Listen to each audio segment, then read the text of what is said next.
Hi guys, my name is Kevin B, 28 from Quezon City.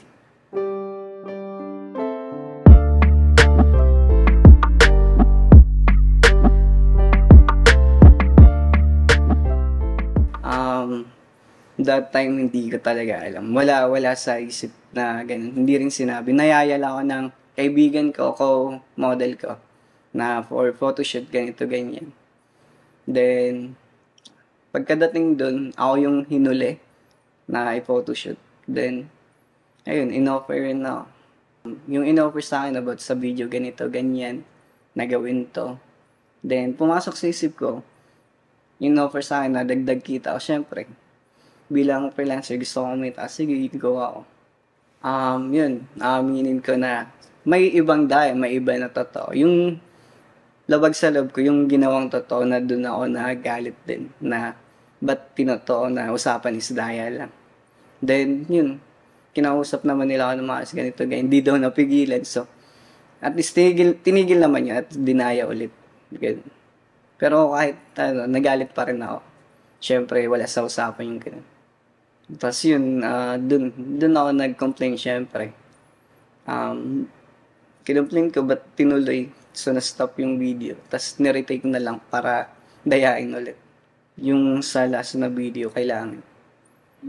So, yun yung ipapakita. Then, ang usapan is for international lang ipapalabas, i-release. Then, gulat na lang ako yun. After a year, nandito na sa Pinas. Kumalat, lalo na sa Twitter world. Maraming nagsisend sa akin about dun. Then, nag-a-ask. Yun, dun ko po nalaman din. Ayun, check out ko. Dami nilang questions. So, sinagot ko rin po naman lahat. Nung una po, syempre, bilang kilalang tao na rin, sa personality ko, nahihiya. Di maiwasan yun. Then, pero syempre, nilakasan ko na lang loob ko. Kasi, pag nahihiya pa ako, ginawa ko naman talaga yan. Walang mangyayari. So, tinanggap ko, acceptance na lang.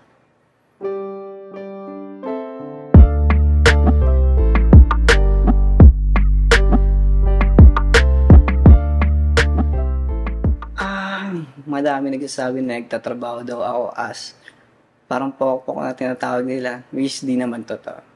Never din ako pumasok na as a hosto.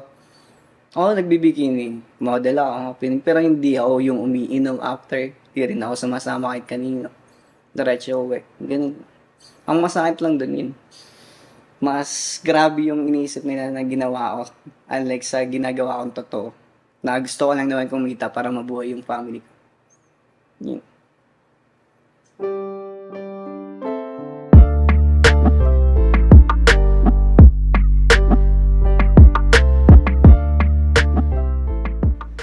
Tinanong nila ako ng maayos, ba't ko nagawa yun? And that time, kailangan ko talaga ng pera kasi para sa family ko, lalo na't manganak yung mami ng mga babies ko, which is twins. So, malaking pera kailangan ko. So, ginawa ko yun. Pinaliwanag ko sa kanila ng maayos. At naintindihan naman nila ako.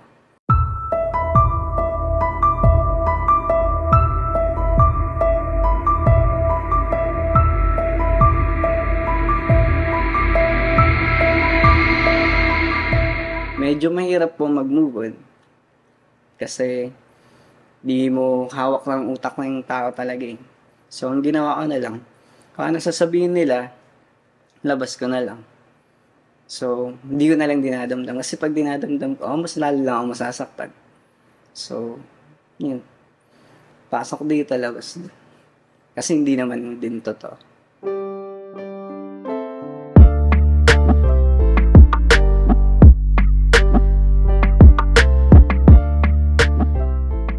Kasi kung hindi ko ginawa yung mga bagay na yun, baka hindi ko mailabas ng ospital yung mga babies ko. So, sila yung resulta, sila yung tinitingnan ko na sa result sa ginawa ko. So, sila yung naging kapayapaan ko.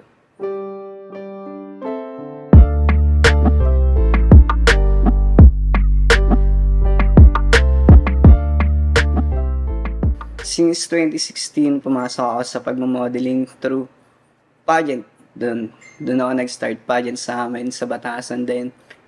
May mga nakakita sa akin din nag-offer about sa ganito, ganyan. Kaya napasok ko yung mundo sa pagmamodeling.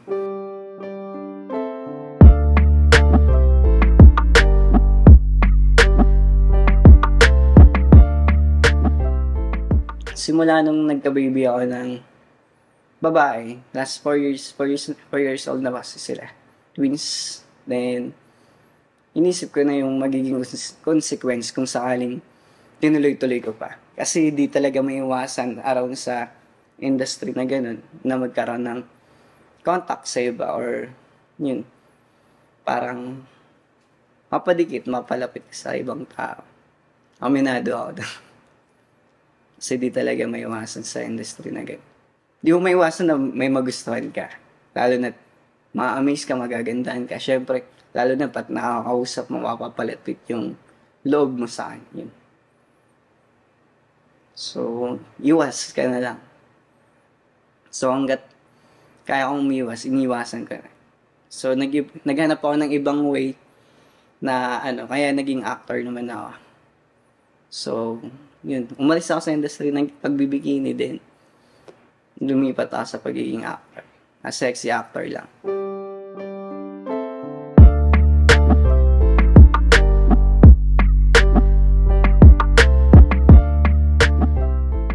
Bali, yun, naka-4 na indie film movie na rin ako. So, yun, leading actor po ako as Dag sa Backpackers kasama si Miss Salome Salve and Aileen Velasco. And ngayon yung recently na ginagawa na kaka-release lang ngayong October na Dos Marias. Yun goods naman din po kasi hindi na siya totally sobrang laswa kasi may kwento. And movie talaga siya. Unlike sa nagawa ko before.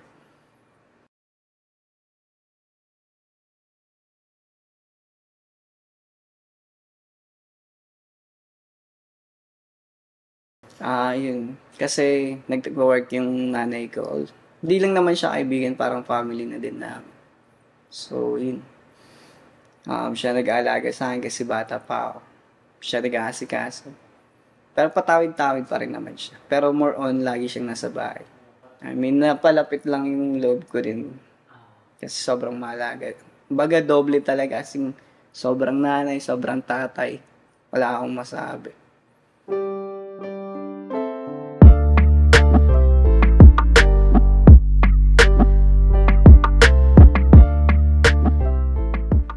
Hindi naman totaling karelasyon. Parang nanliligaw lang that time din. Parang binigay na agad lahat sa akin. Yung unit ng condo. Yun nga, 1 week ko lang tinirahan din. Malis. Kasi nga. Tapos yung kotse niya, Ford Focus na white. Binalik ko rin. Walang masabi. Ang usasapan lang po namin na dinirect to the point na gusto niya akong tulungan, ganito, ganyan. Then, after ilang weeks, months yan, na gusto niya mag-sleepover kasama. Siyempre, hindi ako pwede kasi nga may Then, nandun din ako sa family ko. Okay sana po kung wala akong problema sa ganyan. So, yun, kaya ako na rin umiwas.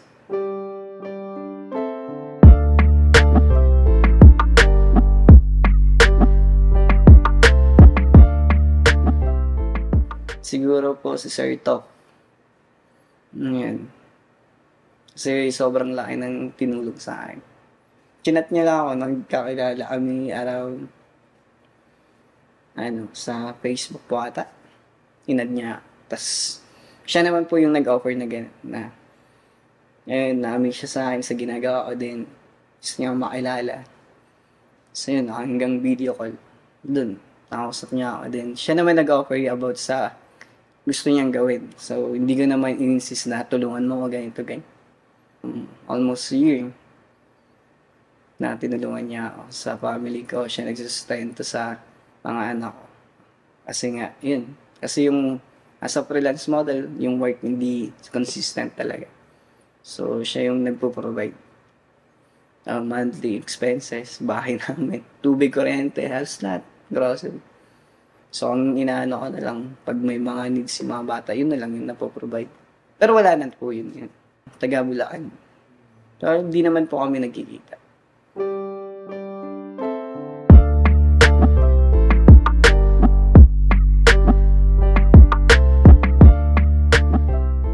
Pero pagkadating sa pagmamahal, sobrang, lalo na kami mga Capricorn December, sobrang mapagmahal, as in, loyal. Lahat ibibigay. Kahit nga piso or magkano lang pera ko, ibibigay na sa'yo kasi mahal kita. Ganun na. Ang sa akin lang, kung ano yung ginagawa mo sa akin, yun din yung gagawin ko sa'yo. Kung loyal ka sa akin, loyal ako sa'yo. Pero kung gumawa ka ng kalokohan, na ikaw na unahan, gagawa din na ako. Baka mas malala pa gagawin ko sa'yo.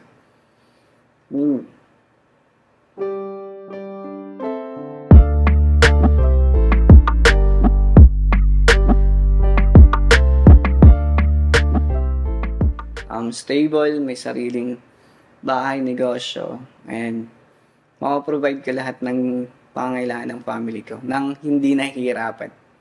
Which yun yung wino-workout ko ngayon. May plano ako.